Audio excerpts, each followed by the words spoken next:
अर्थात कि इसका भाषांतर किया गया है, जो हमारे सामने है उसका रूपांतरण करके हमारे सामने प्रस्तुत की गई। अब हम देखेंगे, देह मंदिर चित्त मंदिर एक ही है प्रार्थना, सत्य सुंदर मांगल्य की नित्य हो आराधना, दुखियारों का दुख जाए बस यही है मनकामना, वेदना को परख परख पाने जगाए संवेदना, दुर्बलों के रक्षणार्थ पौरुष की साधना, जीवन में नव तेज हो अंतरंग में भावना, सुंदरता की आस हो मानवता की हो उपासना, शौर्य पावे धैर्य पावे यही है अभ्यर्थना, भेद सभी अस्त होवे वैर और वासना, मानवों की एकता की पूर्ण हो कल्पना, मुक्त हम चाहे एक ही बंधुता की कामना। अब हम सबसे पहले इसके शब्दार्थ देखेंगे। प्रार्थना अर्थात निवेदन करना, भक्ति एवं श्रद्धापूर्वक ईश्वर की मांगना, मांगल्य अर्थात मंगलकारी नित्य निरंतर प्रतिदिन हर रोज, आराधना अर्थात पूजा,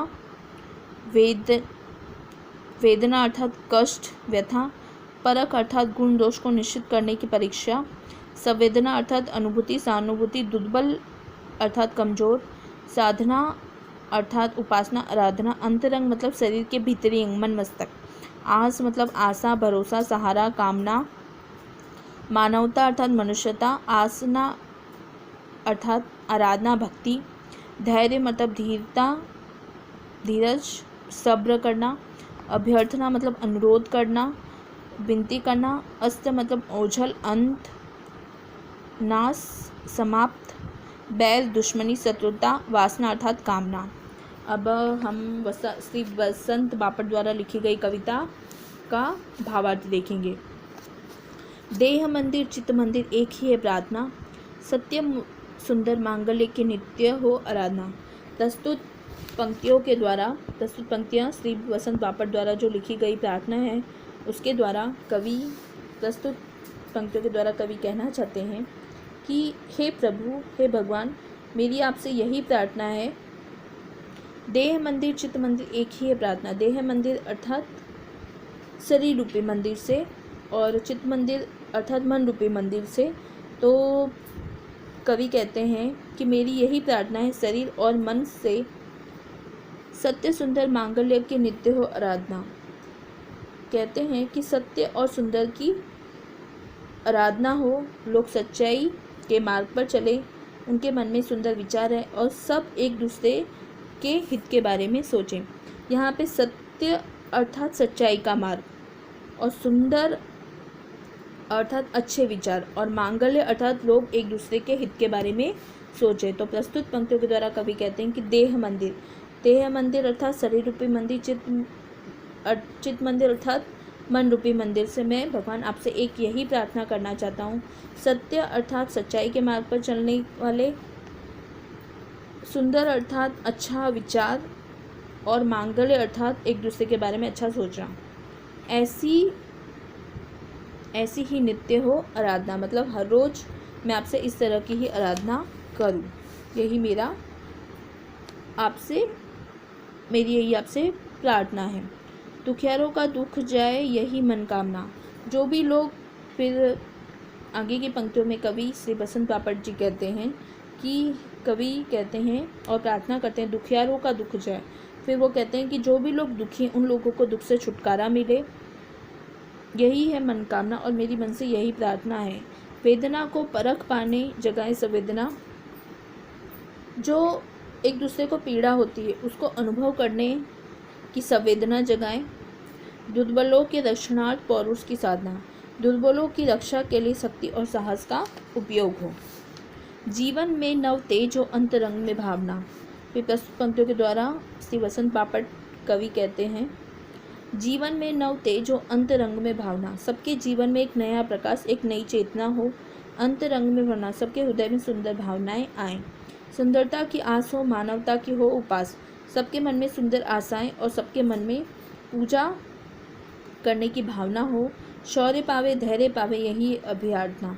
सभी लोग, जो भी धरती पर जितने भी लोग हैं, पूजा पाठ करें और उससे लोगों को शौर्य मिले, धैर्य मिले, यही है उनकी अभ्यर्थना, अर्थात यही उनकी प्रार्थना है। भेद सभी अस्त होवे वैर और वासना, मानवों की एकता को पूर्ण हो कल्पना, मुक्त हम चाहे एक ही बंधुता की कामना। फिर वो कहते हैं भेद सभी अस्त होवे।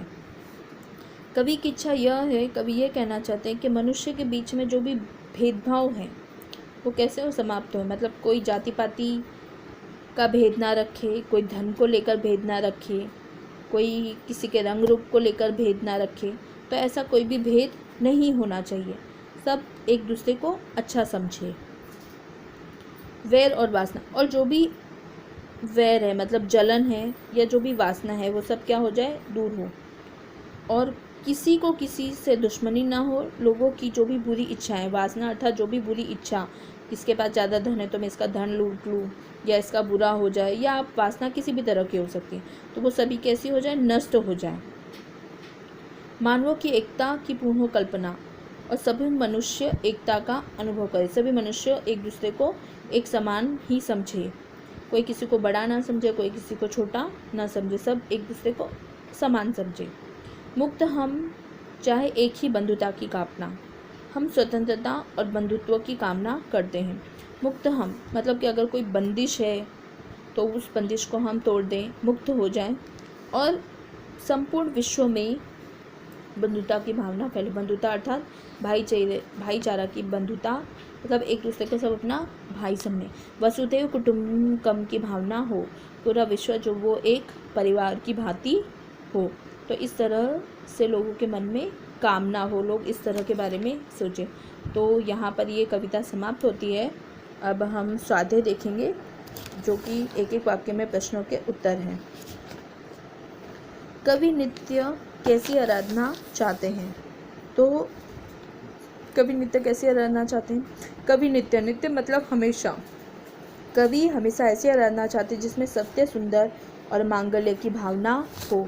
कवि किसकी मनोकामना चाहते हैं? कवि दुखी और दरिद्र लोग जो भी है, जिसको जो भी दुख हो, तकलीफ हो, जो दुख है उससे मुक्त हो, ऐसी मनोकामना चाहते हैं। कवि दुर्बलों के रक्षणार्थ किसकी साधना चाहते हैं? कवि दुर्बलों के रक्षणार्थ पौरुष की साधना चाहते हैं। मतलब ऐसा साहस, ऐसा मनोबल है कि वो उनको की मदद कर सकें। अगर कोई कमज़ोर व्यक्ति है तो उसकी रक्षा कर सके, पैसे की कमी तो पैसे दे सकें, इस तरह से। कवि किसकी अभ्यर्थना करते हैं? तो कवि सबके जीवन में नया प्रकाश, नई ज्योत की अभ्यर्थना करते हैं। अभ्यर्थना अर्थात प्रार्थना करते हैं कि लोगों के जीवन में एक नया तेज हो, लोग आगे बढ़ें।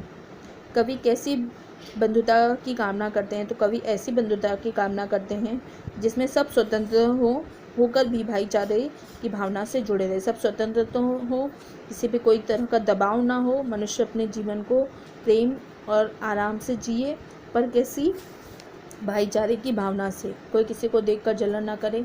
तो इस तरह से वो देखना चाहते हैं। यहाँ पर ये पंक्तियाँ, यहाँ पर ये पाठ पूरा होता है।